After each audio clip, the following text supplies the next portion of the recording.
Hey everyone, Spicy Toast Gaming here with a fun new episode that we're doing called Convincing the Wife. So I'm here with Mrs. Toast, my wonderful wife. Hello! And we're going to be talking about Armored Core 6. Now, I've put a ton of time into this, about 50 hours, beaten it all 3 times. I have a review up that you can check out if you want. I'll have that down below. But my lovely wife here has not played it at all, knows virtually nothing about it. So we're going to be going through. She's going to be asking me some questions about what the game is actually like, and we're just going to be discussing it. And the theme of the video is me convincing her to try it out and play it for the first time. So this will be a great resource if you've never played the game before and you're just wanting to get a better understanding of if you would enjoy it. Now this will be a fun thing we're doing, kind of like a podcast. Whenever there's a big game releasing that we're reviewing, we'll probably have one of these episodes out after every review to better have a discussion about the video or about the game itself. Now, this isn't going to be a regular as far as like an every week sort of podcast or something. It's just going to be when we have a big game coming out that we want to discuss. Now, originally, Spicy Toast was actually supposed to be a couples channel. I was probably going to be Spicy, she was probably going to be Toast, and this was before I decided to cover Path of Champions. Now, if you ever wonder where all the awesome thumbnails or all the cute little toasts come from, any animations that we have, all of that is done by my lovely wife, as she is a great artist, and it really helps elevate my channel, and I'm really appreciative for that. Alright, so we're going to start off by taking a look at the reveal trailer, and then she can ask any ideas that she has from that trailer of how the game actually plays. So here, let's take a look at that now.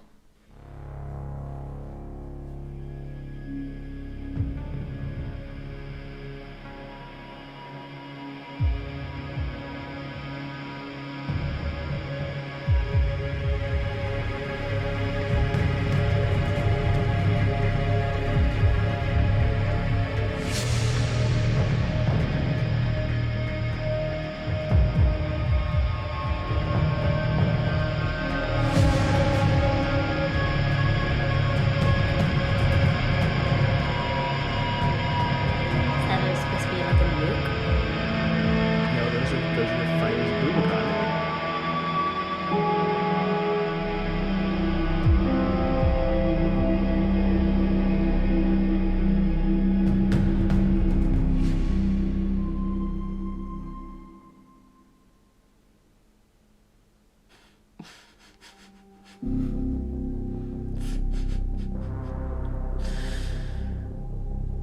All I think about when I see Feed the Fire is throw bodies at it. It's terrible. I've seen this picture.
Okay, so my main first thoughts is it's definitely a guy's game because that didn't tell you any story or any character. It was just machine, flying machine, stabbing machine, gunning machine, everything. But my biggest question is, do they bleed oil? Because there was like a stabbing scene.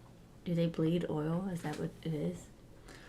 Well, so for one, there will be some slight spoilers throughout the podcast. Nothing major. We will be talking more in broad strokes. but I will be talking about some of what's happening with the stories and characters. So if you want to go in completely blind, just be aware of that. As far as do they actually bleed, that's never really shown in the game at all because they're just giant mechs, and normally when you destroy them, they just explode.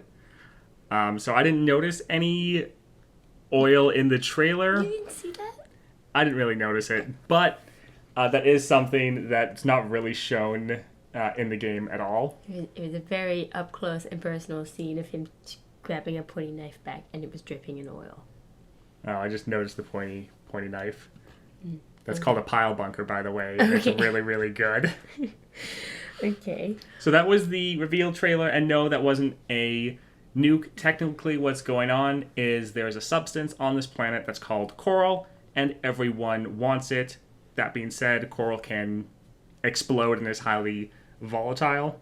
So that's kind of what is going on. That is what those fires are. That's what everything is alluding to. And you learn that in the very beginning of the game, like the very first couple minutes. So that's not really a spoiler or anything. But there's a resource in the universe that everyone wants. It really made me think of Spice from Dune, how there's just this one planet where there's this super valuable resource and everyone is trying to backstab and do whatever they can get to get this one resource. It's kind of the same thing here. Now, the way you use this resource is different than like Spice, but it's the same general premise of this one planet has this one thing everyone wants, and that is the main theme of the game. Okay, this is a little off topic, but I see a comment that says, "Rip to all those Armored Core fans who have passed away before they could witness this masterpiece." So, like, how long ago was the other Armored Core? Because that sounds like it's been a very long time. So it's been 10 or more years since the last Armored Core. This developer From Software, they started off with kind of some more random RPG games, and then they made a lot of these Armored Core games. They made like probably around 10 to 12. They made a bunch of them. There's only like technically 5 Armored Core, but they had like non-numbered entries. Just like if you took away the 6 from this and just call it Armored Core Fires of Rubicon, like that's kind of what they did. So there's more than 6. There's probably around 10 to 12. Anyways, then they made the Dark Souls games. And those games really exploded. Everyone really liked them. And so that's pretty much the only type of game they've put out for the past 10 or so years. So there's a lot of Armored Core fans that have been dying for a new Armored Core game to come out.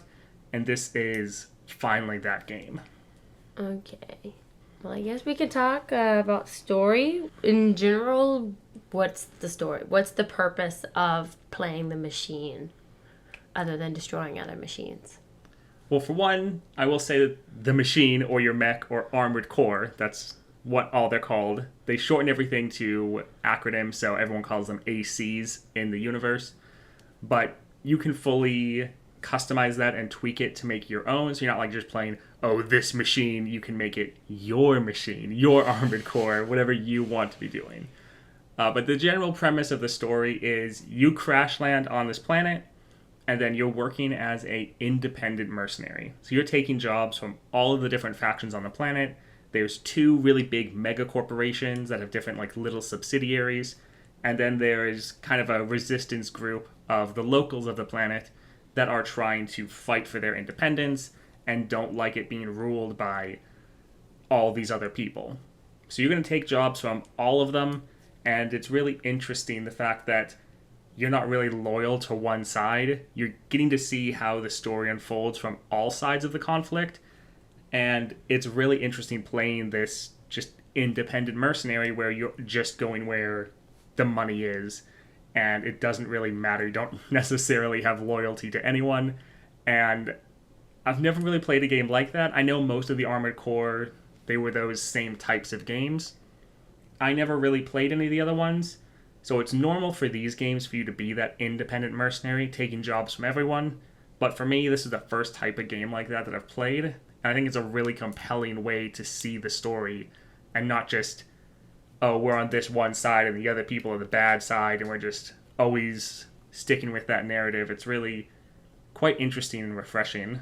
Okay, so since I can make it my machine or my AC, um, what colors can I dye it? Can I make it a really goofy looking girly machine since the game is so blah looking? At least from the trailer to me, it just looks like a lot of metal. So I will say the universe or the world, while there is a lot of variety within the different locations you're going to go to, it's all very industrial. So, yes, there is not a lot of color here. It is different shades of industrial manufacturing. A So, lot of metal. yes. So while different areas will look different from each other, they all still have the same theme of very industrial. Can you paint your machine? Yes, Okay. I was getting to that. You can paint and customize your machine to a insane degree. You have the whole color wheel or color palette, so you can make exactly what color mech you want. You can color so many different individual parts. You can change the color of the lights on your machine. You can make your own emblem in the game. You can either upload a photo of something you want, or they actually have their own in-game editor for you to make exactly what you want, like your emblem to be. Now, for me, the visual customization is somewhat wasted. I just painted it pretty standard, like white with red accents. I think they go pretty well together. I do that in a lot of different video games. But if you want to go absolutely crazy here and make just the girliest machine possible, you definitely can do that. I was just thinking of Jinx with her bright pink and bright blue with all of her exploding cannons. So like I feel like it would go pretty well. You could definitely make a Jinx machine, one that is fast and light, but also uses a minigun, which is one of Jinx's weapons, as well as a rocket launcher. And there's even a weapon you could use that kind of throws out mines similar to her little exploding cans or whatever they're called. So you literally could make a Jinx Armored Core if you wanted. That Okay. would totally work. Do are there different like build types as far as a really fat machine or a really skinny machine? If you choose certain weapons, do they make you look more thin and slender or bulky and like a barbarian versus an elf? So it's not based on your weapons. You choose the different parts of your machine. So there's legs, chest, arms, and head as far as the base kind of core of your machine. And then you can put weapons on top of that, one on each shoulder, one on each hand. And then there's boosters you can equip to change how your thing boosts or kind of flies. And then there's also like a chip you can do that helps your targeting. But as far as the shape and look of your machine, the different setup you're going to go with as far as like your legs, your arms, head, all of that, there's different weights to them. There's different energy requirements. So you're balancing all of that out. All the bigger, crazier weapons have higher weight and higher energy requirements. So normally if you're going for a build that has all of those bigger guns on them, you're going to need a beefier, chunkier machine. The weapons themselves don't change how your armored core looks, as far as like it doesn't make you fatter by putting on a heavier weapon, but you need to be thicker in order to put it on to begin with. Okay. And then I have a tendency in a lot of the games to research builds to one point where I go all out and I think through one build, but I don't change it ever again. Like this, my one build throughout the entire game. What would you say about that? That's generally not a good approach. Now, after like beating the game, like I was like 1.5 ways through the game, I was able to come up with a build that pretty much worked in just about all situations. But you really have to know how to play that build and be able to make a good build that can work in a lot of different situations. Normally, especially in the first time you're playing through the game, you're going to need to swap some things out. Now, if you make a build that's very versatile, like a midweight that can hold a lot of different types of weapons, then normally you'll be fine with just swapping your weapons out and not having to like change your entire build. But you will need to swap out because some bosses, some units are really going to be countered by certain weapons and counter other weapons. Like there's a part way through the game where they introduce a new type of unit that is super fast and agile and will pretty much dodge almost all of your attacks. So if you're using like a missile build, you'll fire round or salvo after salvo, and this machine will just dodge all of them. So that is one spot where you really have to change up how you're playing potentially. I know for myself, I was going heavy missile build and it just destroyed everything for a good parts of the game until I came to these units. I was like, okay, I need to change how I'm playing because these guys are just heavily countering me and I'm getting screwed over and I just can't kill them and I'm wasting all this ammo. So you will need to tweak how you're building your AC throughout the run to really get a better playthrough or not get too heavily countered by enemy opponents. Okay, for someone who doesn't have the best aiming capabilities, is there something to help with that? Like, or do I have to be a really, really good shot? So that's actually the fun or one good thing about this game. Everything is essentially auto aim. So you target or you lock on to an enemy target and then you just fire your weapons at it. Now there's chips you slot in when you're building your armored core, and those change how good you are at tracking enemies at different ranges. So there's short range, mid range, and long range. So that will kind of improve your accuracy. But for the most part, you just lock on and then you fire your weapons. So you don't actually really need to aim at all. There is a way later you can toggle manual aiming, but for the most part, you're just locking on someone and then firing your weapons. The game really doesn't matter. Like aiming, you could be the worst shot in the world. As long as you make sure that you are locked on, you're essentially, it's fine. You don't need to worry about that at all. Okay. Then what about dodging or if there are shields to make sure I don't get hit? How easy would that be? So dodging is a big part of this game. It's really how you avoid damage. Part of it, though, is you're kind of boosting around all the time, but that's not as difficult as it sounds. You just toggle your boost on, and then you're going to be, as long as you're on the ground, boosting and not taking up fuel or energy. So you're always moving at a fairly high speed, and then you can dodge out of the way. So dodging is fairly important and good to do, but it's not, you don't have to be as perfect with it as in a Dark Souls game. In those games you have what's called iframes or invulnerability frames, so you have to dodge at specific moments to make sure you don't take any damage. You don't have that here. It's just you'll get a warning that an enemy is firing a big weapon at you, so it's oh, I should dodge, so I dodge this big weapon. What about shields? There are shields, and they are manually activated shields. So when you see a big attack coming at you, if you don't think you can dodge it, you can activate this shield.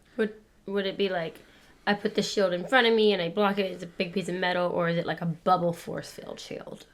So the shields take up one of your shoulder slots, and there's different shields you can equip. So one of them that you get later in the game can fully surround your armored core, so it's a 360 degrees shield. A bubble shield. Pretty much. Most of them, though, are in front of you, and they're either a big rectangle or a circle or just, Oh, is there a character in Overwatch that has a see-through shield or something like that they can make? There's a couple different characters that do that. Is it like that, a see-through force field shield? Or is it a big metal medieval shield? An energy shield. You're not trying to see through it, though. It's just right in front of your mech. It's not blocking your view at all. Okay. It's an energy shield, and it doesn't take away all the damage. Different shields have different ratings for them and different amounts that they'll mitigate the damage. So you'll still take some damage when you block. It's just reducing that damage by 90%. Like Overwhelm in Path of Champions or Legends of Runeterra. The Overwhelm. You hit them and it only blocks for what their health is, and whatever hits the nexus if they can't block it type thing. I guess that's one way you could look at it, yes. Okay. So, okay. I had something else, but I forgot it. What would be your favorite build then? Walk me through it. So the one that I go with, my like go-to for most situations, is it's a reverse bipedal leg, so it kind of looks like a bunny or a grasshopper, and that makes it so when you dodge, you're leaping further out of the way, and then when you jump, you're jumping higher. So if you want to jump like over an enemy unit, over their shield, something like that, it's better at doing that. And then also these legs make it so you can carry more weight. Everything else, as far as the build for like your head, shoulders, arms, all of that, is kind of just mid-range, trying to make it so I can take pretty much any weapon or combination and be fine. And then for my weapons, I use the pile bunker. This thing is amazing. It deals massive amount of damage, and normally you just want to stun the target and then hit them with this, and it will destroy them. So I have a shotgun that pairs with that, and then I have 2 plasma launchers on my shoulders. So these are a lot harder to dodge because when they get close to the target, they explode instead of like a missile that will only explode when it hits the target. So here, even if someone tries to dodge out of the way, it explodes when it's close to them and still has a high chance of dealing damage. So this works on bosses or even small targets. You can use like your multi-lock, target a whole bunch of enemy units, and then have it take them all out. So it works in a lot of different situations, and I've even taken it up against bosses, and it still works out quite well. Oh, do you have to parry in this game? Is there any... you have to parry to get a certain special attack? No. So that's not really part of the game. Now, there's sometimes when enemy units will try to attack you with like a melee weapon or something, that if you block, you won't get staggered or take a lot of damage, and then the enemy is left vulnerable, so you could hit them because they're right next to you. But that's kind of a niche situation, and it's not a big part of the game that they're asking you like, oh, you have to parry at a specific time. Even blocking, you can go through the entire game and never once equip a shield. That's like a very general way. Like I think a lot of people will probably clear the game and never really tinker with the shield. So it's really not something that you need to do. You will definitely want to dodge, though. That is going to be helping you mitigate a lot of damage. So would you say most of the games are kind of a range attack instead of a close-up melee attack fighting style?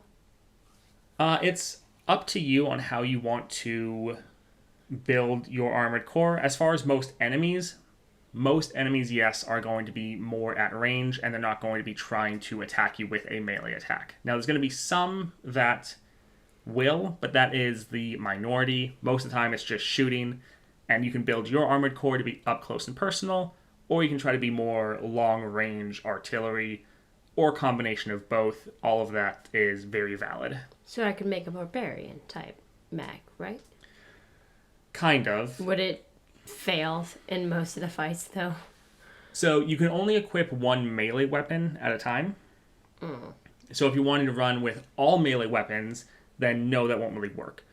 But one thing you could do is you could run a melee weapon with a shield, so you can get up close and personal, blocking enemy attacks while you get close.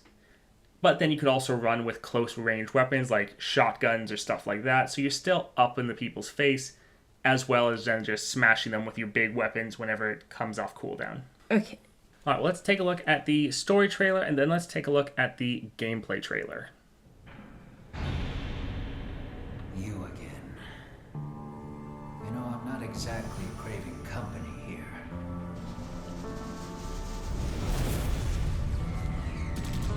Hounds now entering combat zone. Initiating phase 2.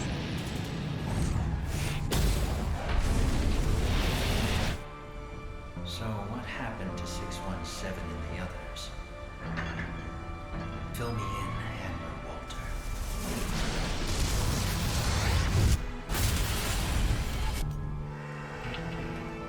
Well, at least you're helping me clear my inventory.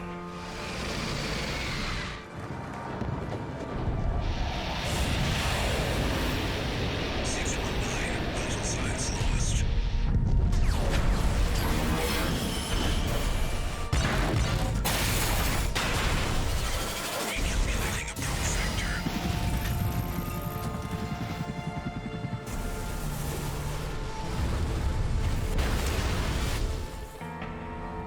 one is functional, but don't expect much more. I'm not here to talk. Wake it up.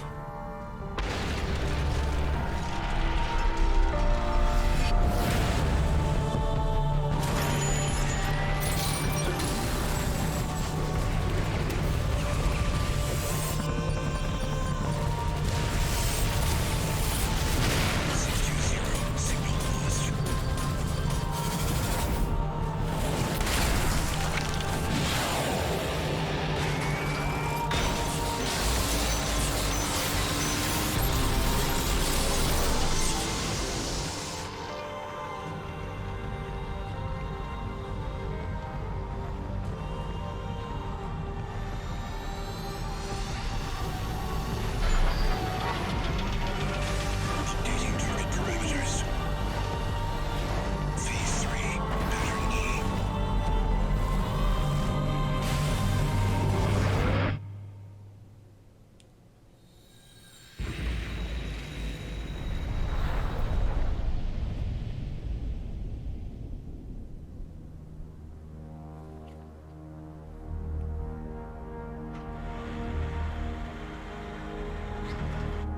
Six 1-7 down.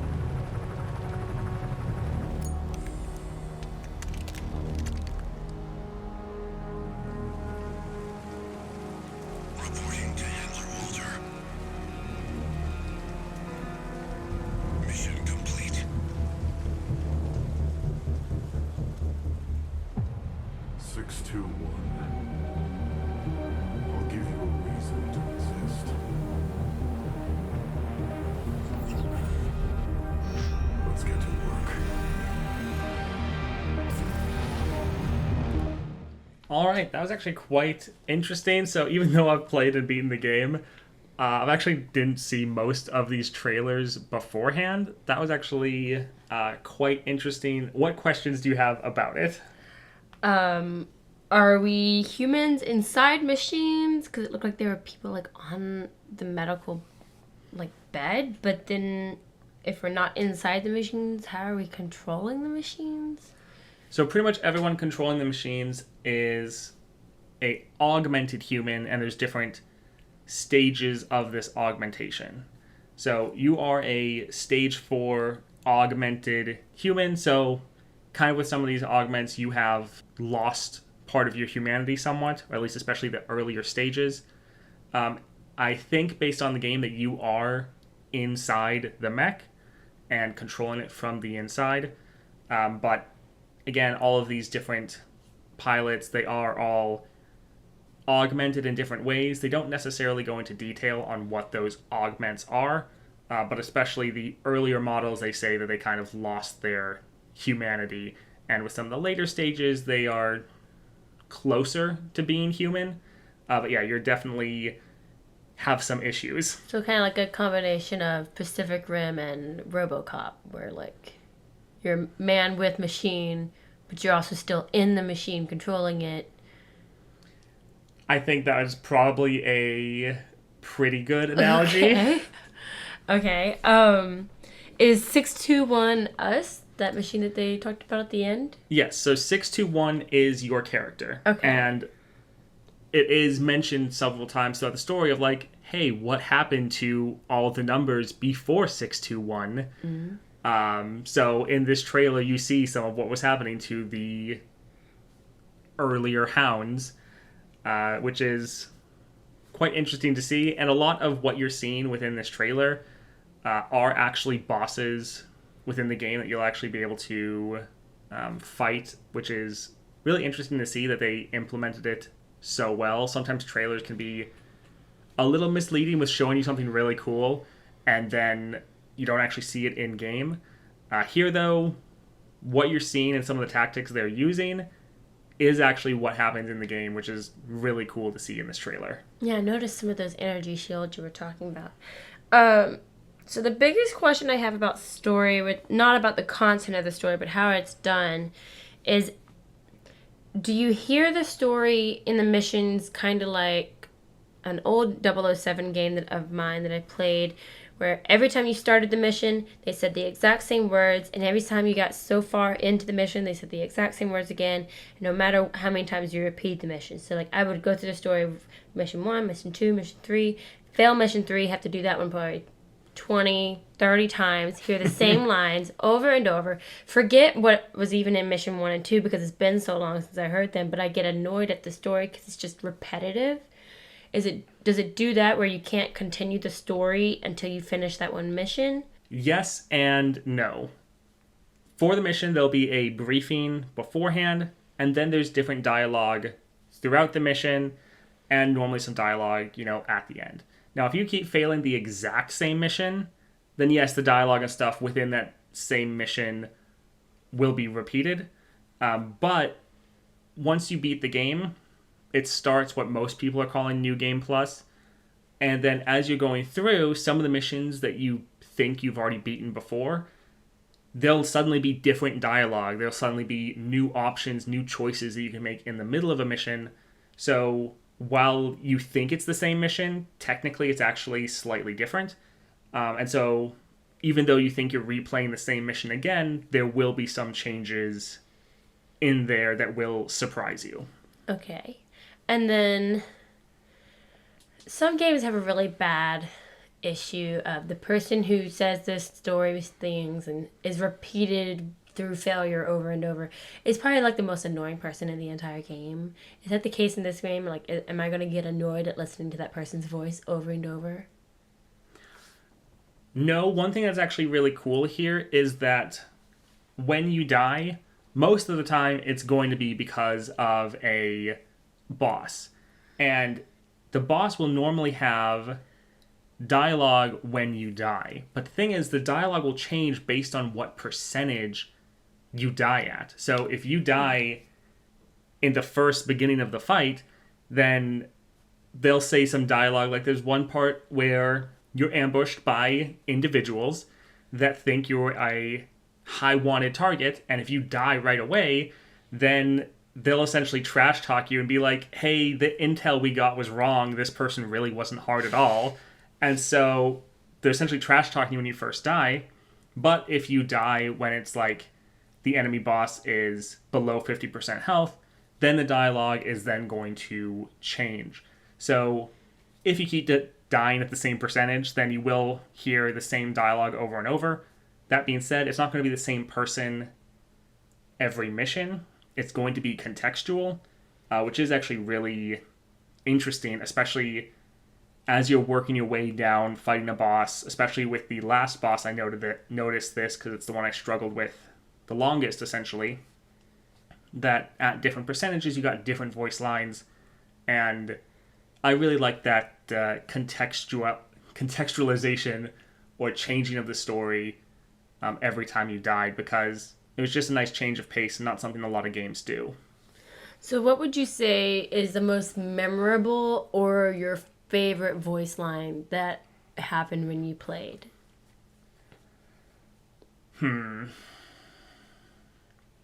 Favorite voice line?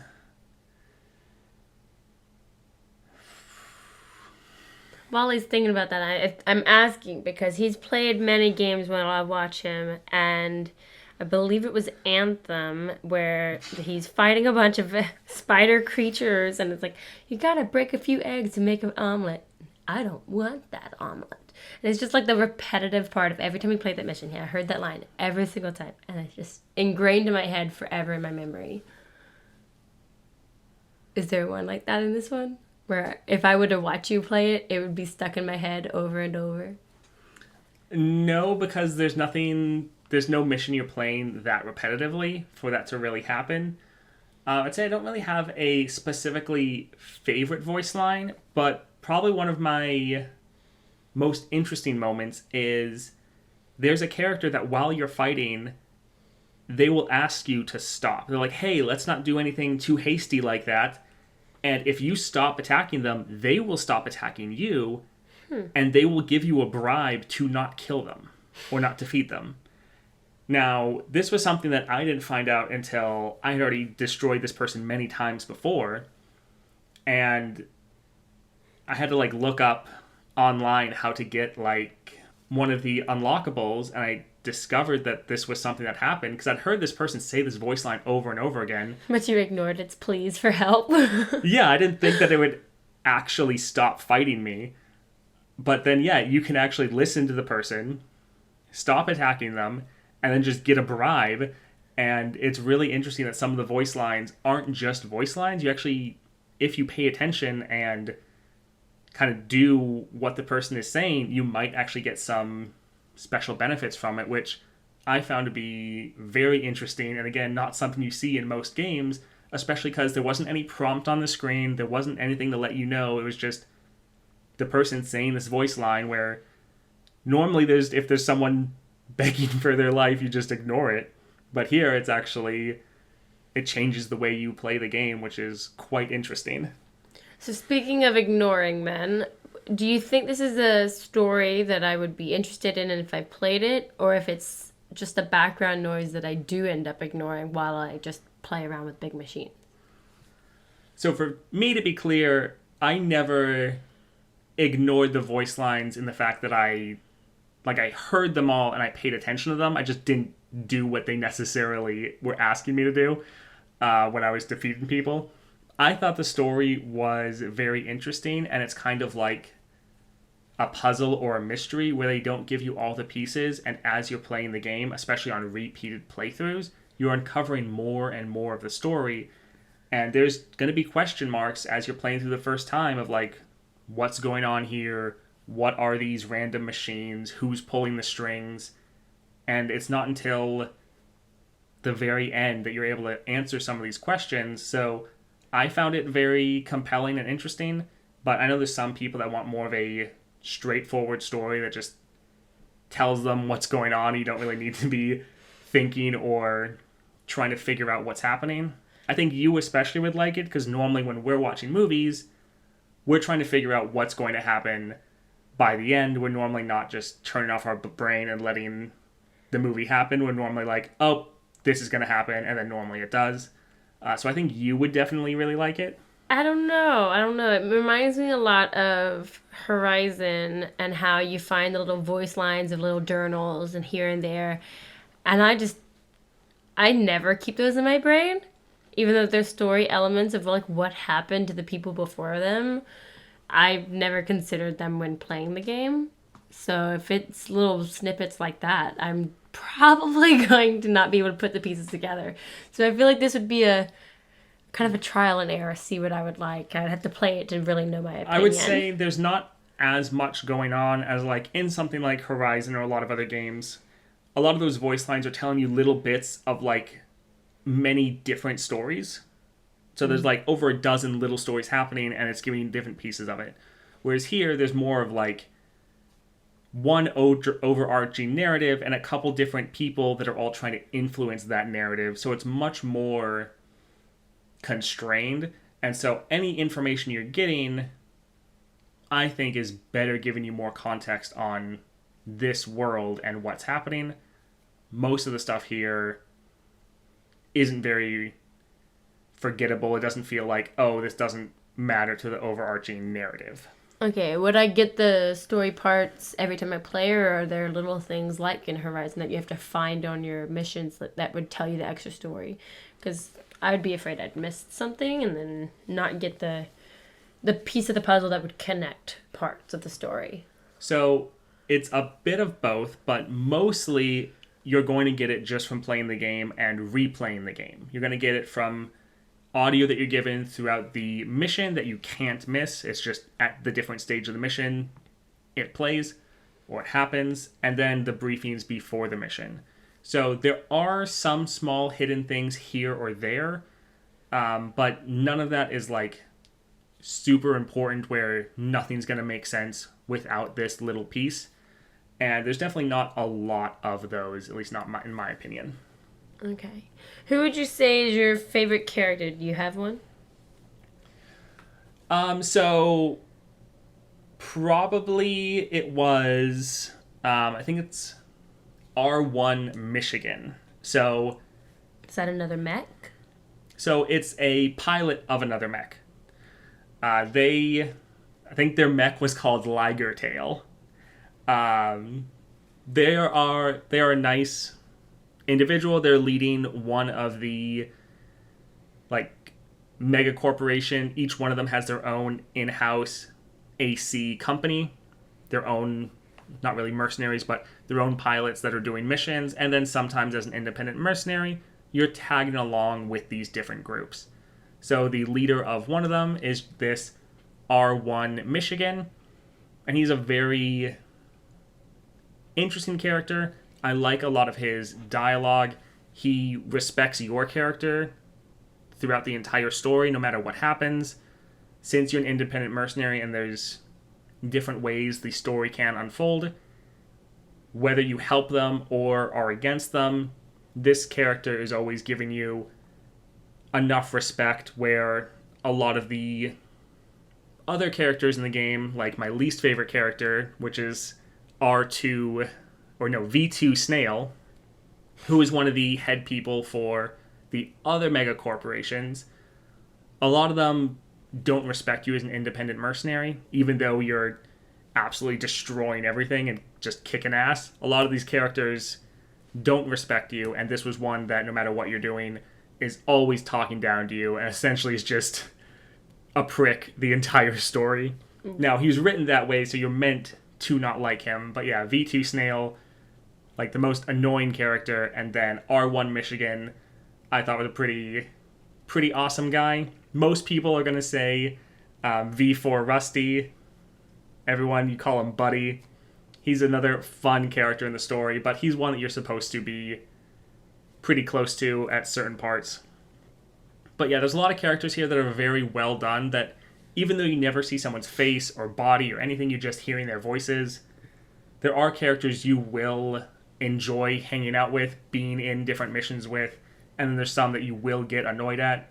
The characterization and voice work here is very well done. Would you say the snail guy has his name as a snail because he's slow? Is he like a really big mech that moves really slowly? Somewhat. He does have a bigger mech, but it's not like he's super slow. He's still going to be boosting around if you're trying to take him out, but he is a bigger, slower mech. Okay. I definitely have some gameplay questions, so if we could play the gameplay trailer, that would be awesome. Okay, is there one? All right, let's take a look at this.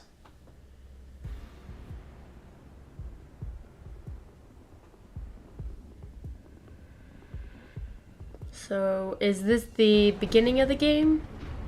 No, this is actually the start of Chapter 2.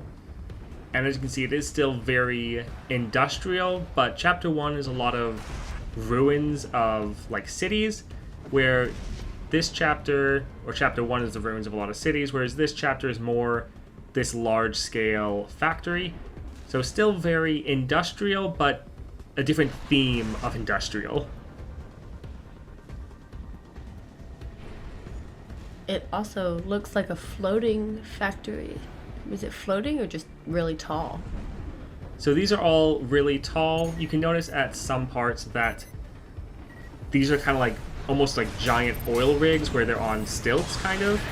You can see this especially in the Chapter 1 of the game. You can see these from far away, just all of these almost cities and factories in the sky. And now you're actually inside of them in this Chapter 2.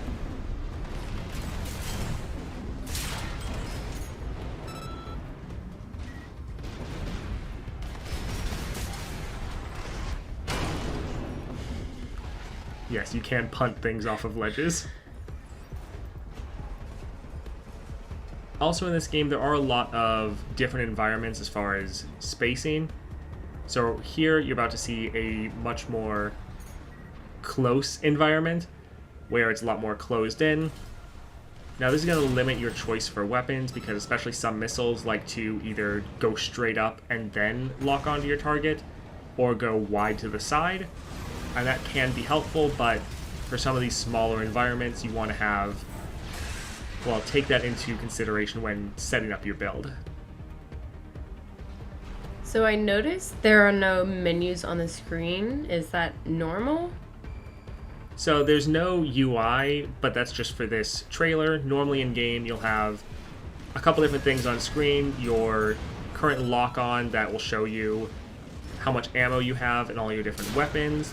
And then there'll also be a bar kind of at the bottom of the screen that shows you your current boost, so you can know how long you can stay in the air and things like that. Oh, is this where you customize? Yeah, so this is the assembly screen where you can set up your armored core to be exactly how you want. So they're going through all their different options and tweaking it to set up a new build. How do you get the weapons for the new builds? Do they drop when you kill somebody? Is it open chests, or is it just something you earn with levels? So there's a shop where you can buy most of the gear in the game. That shop will have new items added to it throughout different points in the story. That's how you're going to get most things. There's some chests throughout the game that you can find hidden items, so that's how you can get some unique pieces. And then there's also a log hunt program is what it's called, but it's essentially as you go through and take out tougher and tougher targets, it rewards you with special gear throughout the game as well.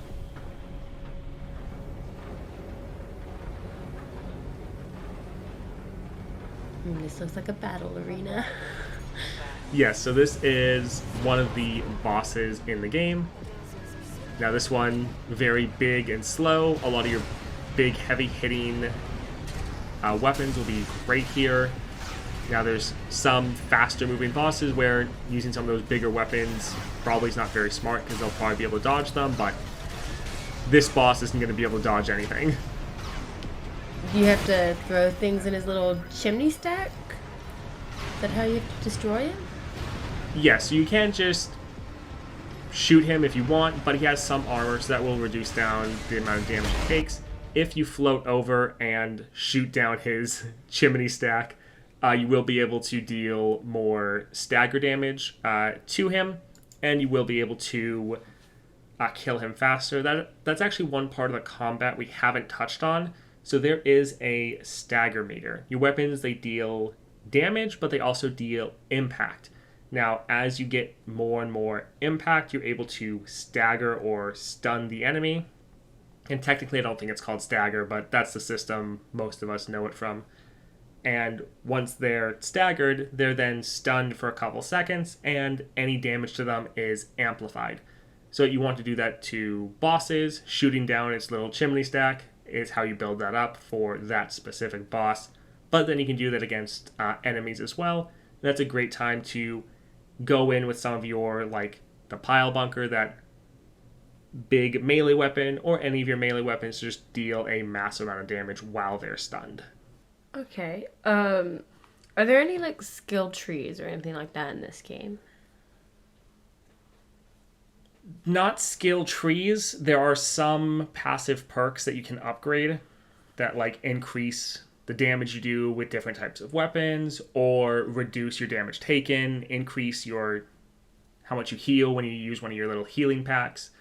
So there are these passive bonuses that you can get, and you get that by going through the arena, which is just a one-on-one you versus one of the other armored cores in the game. Now, all of the armored cores that are in the arena are either from the different characters that you might be able to fight throughout the story, or just random armored cores that are hidden throughout the different levels that you might come across. And by completing all of those, which unlock at different stages in the story, you'll be able to upgrade your mech so it's better and better. But it's not like a skill tree, it's just passive bonuses you can unlock from playing the game. Okay. It basically sounds like a lot of the things that I don't like in games, like the parry systems and the skill trees, are not here, other than the fact that you will have to change your build multiple times. So that can be okay. I'll take it. I don't know. It would take a lot, because I definitely am not biased towards this type of game. But I'm not saying no at this point. I think once we get in and you're able to start customizing your mech, because I think that is one of the systems you would really enjoy. I'm going to try Jinx one for sure. Yeah, I think that is something that would make you really enjoy playing this game a lot more, where that's a whole system that I barely touched. Whereas I know there's going to be other people, probably like you, that would be able to spend literally hours in there tweaking and making it look just the way you want it to, or spend time designing your own emblem in game for every single mech you have potentially, because you can save your loadout for like your mech and then make another one and then just be able to load like if you want a fast mech with like double shotguns, you can save that loadout, make a completely different one, and then be able to load your first mech if you want. So in theory, I don't have to change my build. I could make, in theory, like 3 to 4 different mech characters, and depending on the boss, play a different character. yeah. I like that better. Okay. That sounds good. Okay, that makes it sound a lot better, for sure. So are you now sold on... That did it for me, because the whole changing build is always so just difficult for me, especially like if I were to make a Jinx one, and then I have to go and get rid of the things that were iconically a Jinx build, but I could like phone in a friend and have a Barbarian build or something like that, and that could work. I didn't know if I could do that. How many can you make? A lot. I'm not sure the exact number, but more than you're ever going to need. Okay. Like, there's, I think at least 16, but I think it's even closer. Like, I think someone said like 40 or something. Oh yeah, that's way too many. Now, don't quote me on that. I'm not sure off the top of my head, but I think it's a large amount, more than the normal person is ever going to need. Okay. And I would say at this point, I would be convinced to trying it. We'll see how the story goes. I'm hoping it doesn't get annoying. Because I'm pretty confident that I'm going to play some missions over and over and over. That is one thing. Most of the missions are relatively short, especially if you know what you're doing. So if you're having to restart a mission, well, one, there's decent checkpoints. So normally you're not needing to restart from the beginning. You're just able to restart from that checkpoint with full health and full ammo and be able to go from there. But even if you did have to restart the mission from the beginning, if you know what you're doing, you can get through these pretty quickly. Okay.